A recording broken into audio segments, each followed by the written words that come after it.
good communication. See, calm means with, mutation could be mutation in a sense also, because we rise and fall in consciousness by those that we associate with. That's why you want to associate with that which supports your highest and greatest magnificent purpose and mission. And that's not, that mission and purpose and mission isn't the totality of who and what you are, but it's would be the full, each of us being the fullness of who we are.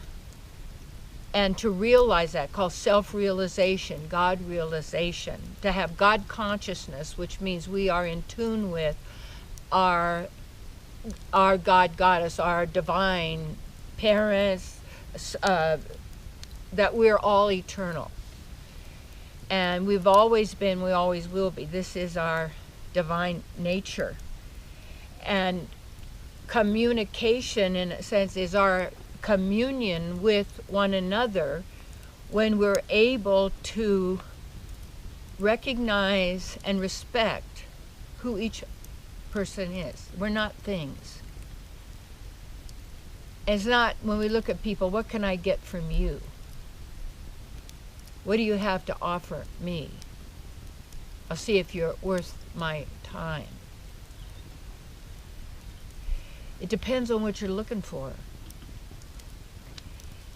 And what you want to, in communication, in communion, there's basics. If we want to have good communication, we have to recognize and have affinity for that person. We can have affinity for everyone. We may not like what they're doing in the sense we're accepting for ourselves, but we perceive them at who they truly are. And you recognize them because they are souls. They're spirit souls. And when you recognize that and you are that, you acknowledge that first. And then you look to see what you can agree with. And one of the things we can agree with, everybody is perceiving everything from their own viewpoint.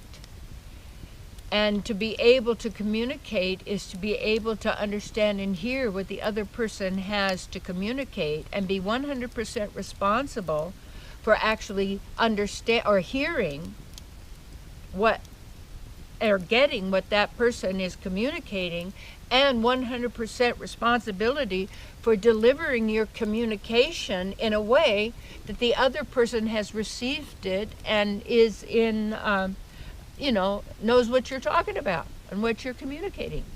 Yes. I don't like to use the word understanding because you're standing under something. Don't stand under anything like that. So good communication, you got to respect, got to acknowledge there's people, persons, or beings. You got something, you have an agreement that you're empowering each other or whatever it is that you have in common, and that you communicate in a way that's empowering and nurturing for them, and also as well as yourself. Yeah, so good communication is harmonious.